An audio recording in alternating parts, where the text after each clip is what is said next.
cette fois-ci, nous allons rencontrer Michel Durand, auteur des Travailleurs de la mer. Peut-être que ça vous dit quelque chose. En fait, c'est une adaptation d'un livre de Victor Hugo. Donc, une adaptation au format manga. C'est la première fois qu'on voit une adaptation pour l'instant depuis le début du festival. Voilà, donc un auteur qui a débuté sa carrière chez Fluide Glacial, pour celles et ceux qui s'y connaissent un petit peu, qu'on va recevoir d'une minute à l'autre. Et comme ça, on va pouvoir lui poser toutes ces questions. D'ailleurs, je pense que, oui, ça a l'air superbe, évidemment. Bonjour Michel Durand, comment ça va? Waouh, on s'assoit, on prend un peu là, on se détend, il fait un peu plus frais que dehors en plus. Je mets le micro au menton comme on me l'a demandé. Exactement, comme ça on entend bien. Voilà. Voilà, c'est superbe, on entend super bien. Bon, ben bonjour, merci Bonjour. beaucoup. Bonjour. Comment ça va? Comment ça se passe ce festival jusqu'alors? Moi, je fais tout en concentré. Je suis arrivé hier, je viens du bas de la France, 8h30 de train pour arriver tout de suite en dédicace. Où ça en France? Bagnols-sur-Mer, Ok. ça existe. Ok, ok. À Côte-Vermeille, près de l'Espagne. Ah d'accord, ok, trop Voilà. chouette. Au soleil, j'ai Oui. le droit. Oui, moi aussi, je viens du soleil. Je pense que j'en ai besoin, évidemment. Alors là, il y a une bande dessinée à gagner dans le chat. Vous faites point d'exclamation mer, tout simplement. Voilà, on est allé au plus simple pour que vous puissiez gagner un tome à recevoir chez vous. Donc, n'hésitez pas pendant toute la durée de l'interview. Je donne un détail, c'est gaufré, là.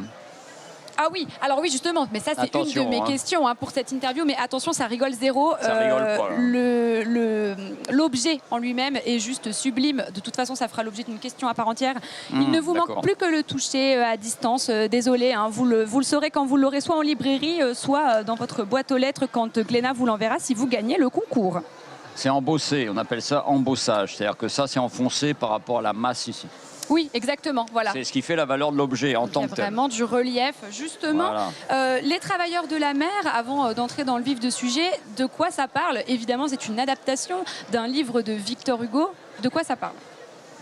Ça parle d'un pauvre garçon qui ne sait pas parler, mais qui est habile de ses mains.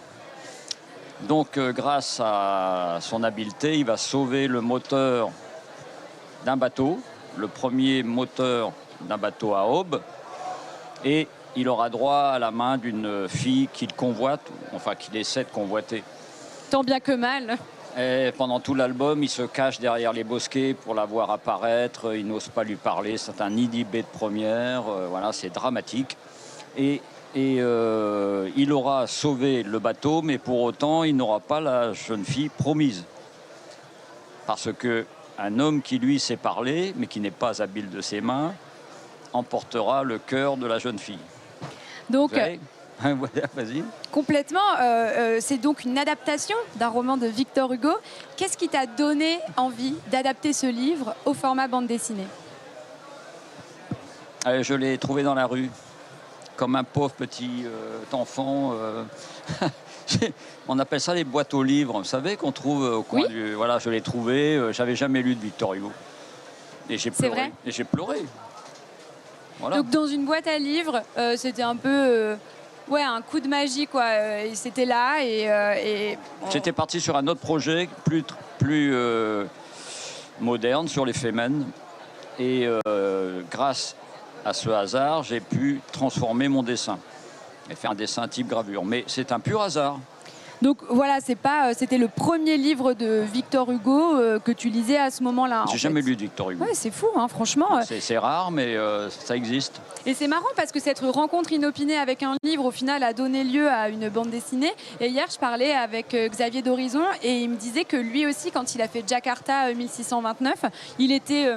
isolé dans un endroit et il y avait un livre qui était là, il l'a pris et c'est ce qui lui a donné cette idée. Donc c'est fou, ces fulgurances qui viennent chez les auteurs de bande dessinée, incroyable. Vous avez tous des points communs dans votre imagination. Moi je me demande, qu'est-ce que tu penses que cette adaptation, elle peut apporter au lecteur, une adaptation de cette littérature donc de Victor Hugo en bande dessinée?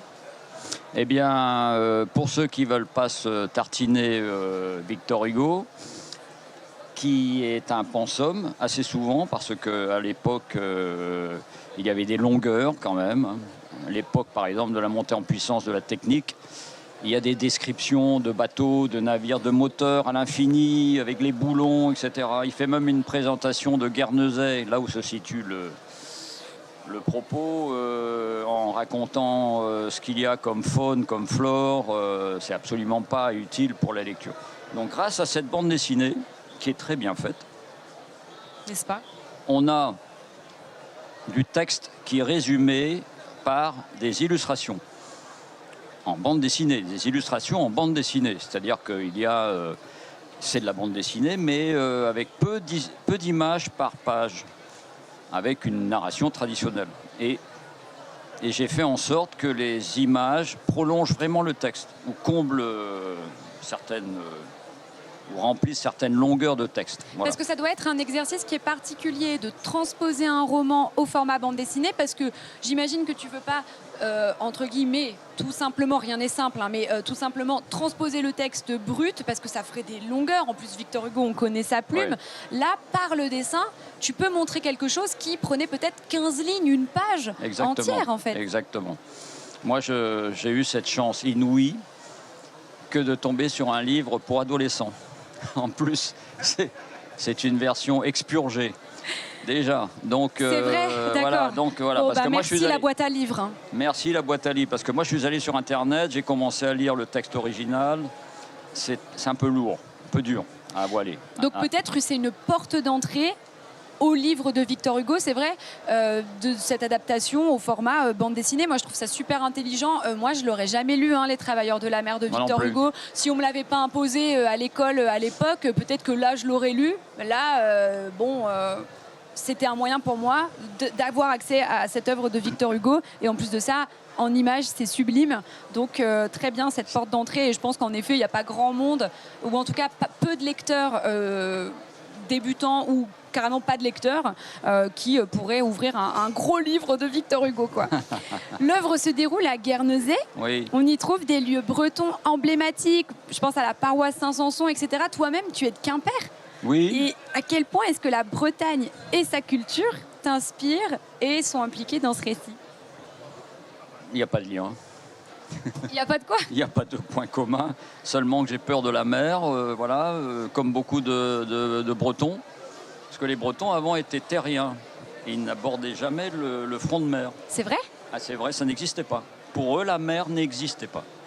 Donc voilà, le point commun, il n'y en a pas en fait. Mais tu devais être quand même un petit peu happé par cet affect qui est lié à la Bretagne dans cette œuvre. Le fait que toi, tu sois de Quimper, ça a vraiment, tu l'as pris comme une œuvre, peu importe où est-ce qu'elle se déroulait? C'est un peu ça, mais bon, après, je te dis, de manière inconsciente, on peut retrouver... Forcément. Encore une fois, mes peurs, des profondeurs, des fracas, des vagues, ce que j'ai beaucoup mis en avant. Donc, pour les lecteurs futurs, je dirais que j'ai exagéré toutes les vagues, toutes les manifestations de la mer, les décors, les rochers, tout est exagéré pour qu'on n'ait pas à lire le roman. Qu'on retrouve la puissance de Victor Hugo, qui est à travers le phénoménal. Dessin. Et c'est à travers l'exagération systématique de ces formes. Descriptions. Oui. Ça, c'est super intelligent. Évidemment, on le ressent beaucoup au fil des pages de la bande dessinée. D'ailleurs, tu le disais tout à l'heure, le personnage principal de cette bande dessinée, il fait preuve de beaucoup de pudeur. C'est quelqu'un d'introverti. C'est même un problème. Il n'arrive vraiment pas à... C'est grave. Un peu. En tout cas, pour lui, c'est compliqué. Dommage pour les femmes. Ouais. C'est dommage pour lui, en tout cas pour cette femme qu'il convoite, hein, bien sûr. Il fait donc preuve de pudeur dans ses sentiments, ses émotions. D'ailleurs, il ne parle pas. Est-ce que toi, tu t'identifies à ce personnage? Complètement. Je sais. Est-ce que tu peux nous en dire plus? Comment ça, tu sais? Parce que j'ai regardé d'autres interviews. Et oui, du coup, pendant lesquelles tu avais dit que c'était... Oui. Cet affect avec ce personnage, il est aussi dans vos similitudes, en fait. Non, c'est que je suis très timide. J'ai retrouvé chez ce héros, Gilliatt, le même souci. Voilà. C'est un homme qui, pendant tout l'album, se cache. C'est un voyeur, en fait. Il se cache derrière des bosquets pour voir apparaître l'être de sa vie. Mais il n'est pas amoureux. Il ne sait pas ce qu'est être amoureux. Il ne sait pas ce qu'est l'amour. Il ne l'a pas pratiqué. Donc, moi, j'ai eu la chance de suivre une psychanalyse ce que devrait faire Gilliatt, le héros aussi. On lui dira. Hein. Oui, on lui dira. J'aurais fait une forme moderne, une interprétation, adaptation moderne que je l'aurais mis avec je sais pas, un ange ou un psychanalyste à côté de lui. Pour lui dire, allez, fonce. On lui conseille, là. Il faut faire quelque chose. Vas-y, au moins un petit mot, pars pas en courant. Allez, elle est là, vas-y, quoi, va la chercher. Dis-lui, attends.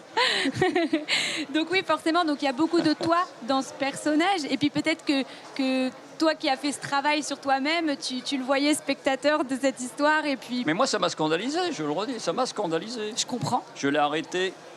J'ai arrêté la lecture au bout de 3/4 du roman. Parce que je dis, ce n'est pas possible. Voilà. Ouais. Donc, après, je dit, il faut que je le termine. On ne sait jamais, peut-être que j'aurai à le mettre en image. Et j'ai pleuré, voilà. C'est vrai ? Oui, j'ai pleuré, oui.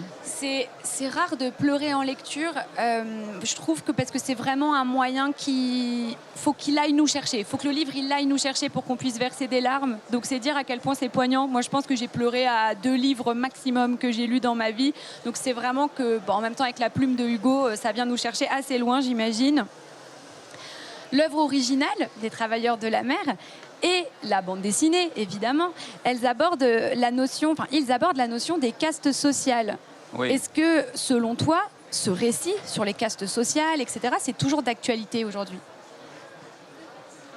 Bien sûr, parce que nous savons que les êtres au pouvoir sont des êtres de parole, du logos, de la rhétorique, et que la plèbe, dont beaucoup de gens font partie, ne font pas l'effort d'aller vers les études, vont s'arrêter à un certain point.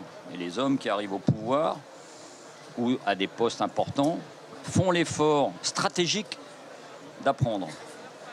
Bon, le curé, là, en l'occurrence, le pasteur qui va se mettre avec la jeune fille, je spoil, hein, évidemment, il a le verbe avec lui. Il en fait même de trop. Voilà, donc voilà 2 castes sociales, la haute bourgeoisie et la roture. Et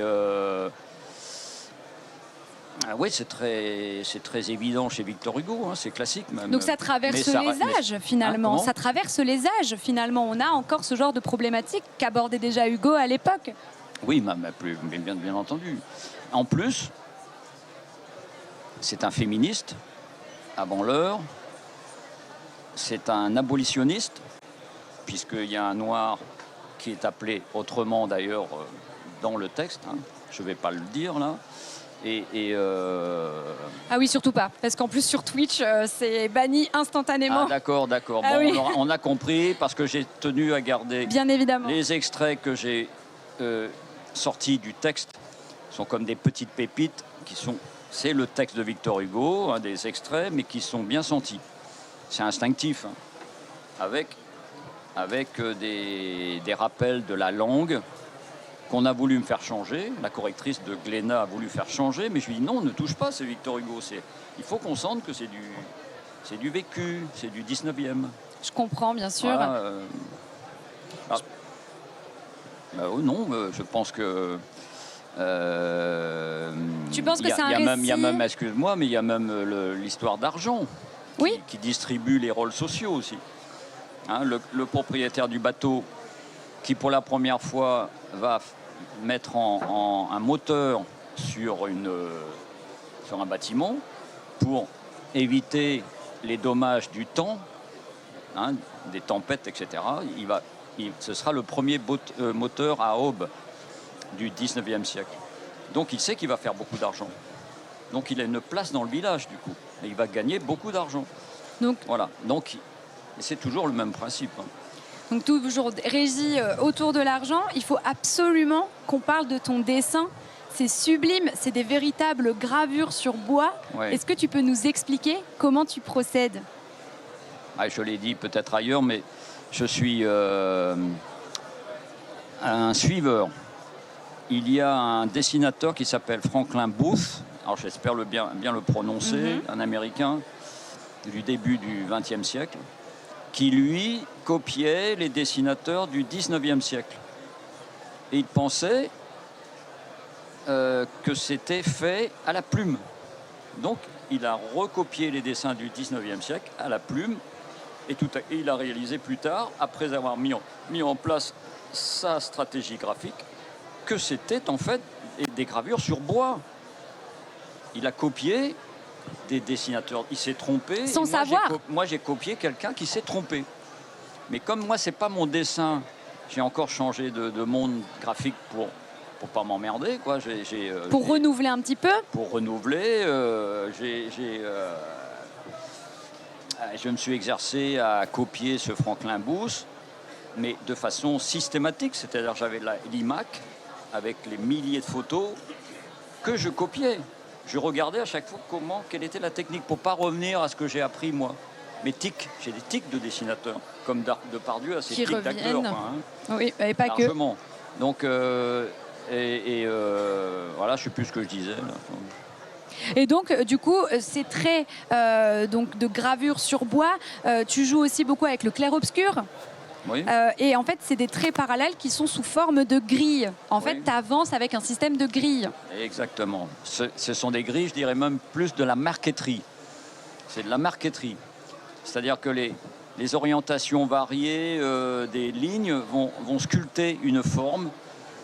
Cette forme n'aura pas de contour.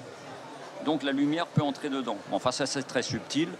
Mais c'est très subtil, mais c'est ce qui, pour autant, rythme absolument tout ce récit et sublime, au final, l'histoire. Le dessin est bien, il faut le dire. Mais bien sûr, le dessin est super. Je ne sais pas qui l'a fait, mais... c'est moi, c'est mon corps. Je connais mon corps par cœur. Je suis assez musclé, donc je peux me dessiner. Ah, d'accord, très bien. J'ai 20 ans d'anatomie, de travail anatomique. Donc, c'est-à-dire que quand je fais un brouillon de cette page, par exemple, le brouillon, il est tout gris. Et c'est après coup, je vais libérer des espaces blancs, mais par réflexion. Il faut une journée pour réfléchir, pour dire, tiens, ça, je vais le faire blanc. C'est très, très long. Ici, tout était gris, mais j'ai laissé tout à coup une lumière blanche. On ne sait pas d'où elle vient, d'ailleurs, mais bon, c'est pour bien composer l'image. Mais c'est des réflexions après coup. Cette image est restée quasiment grise. J'en suis fier, d'ailleurs. Bah oui, bah franchement, il y a de quoi. Et c'est très lent comme méthode. 4 ans et demi, c'est très lent parce que c'est toujours la même plume, une petite plume qu'on appelle la plume atome.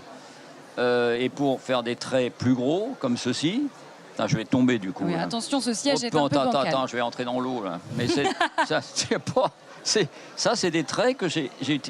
C'est pas avec un autre outil, c'est le même outil que j'utilise ici. Tous les petits traits là, c'est la même plume. C'est fascinant, c'est sublime. Et donc je garde à chaque fois l'anthrax, l'interligne. Et comme je suis quelqu'un de nerveux, je suis obligé d'utiliser les deux mains pour pas partir dans tous les sens, quoi. Voilà.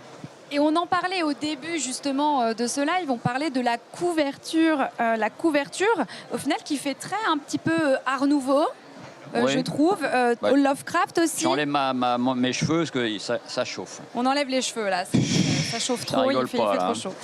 Donc ça fait très Art Nouveau, Lovecraft. Est-ce que tu veux que je tienne le micro? Tu veux enlever la doudoune? Non. Okay, très bien. Non, ça va. La couverture, elle fait très Art Nouveau. Lovecraft, c'est texturé. Comment tu l'as appelé tout à l'heure, le terme là? T'as dit Lovecraft? Ouais. Non, tu Pourquoi penses pas? Pourquoi t'as dit Lovecraft? Je trouvais la pieuvre, c'est pour ça que j'ai dit ça. C'est l'école Hetzel. C'est l'éditeur de Jules Verne. C'est inspiré de Jules Verne. Moi, on m'a demandé de faire 2 dessins, parce qu'ils pensaient faire un très grand format et un petit format. Donc on a fait un format intermédiaire. Et on me demande, mais tu veux faire 2 dessins? Je dis non, moi je peux pas.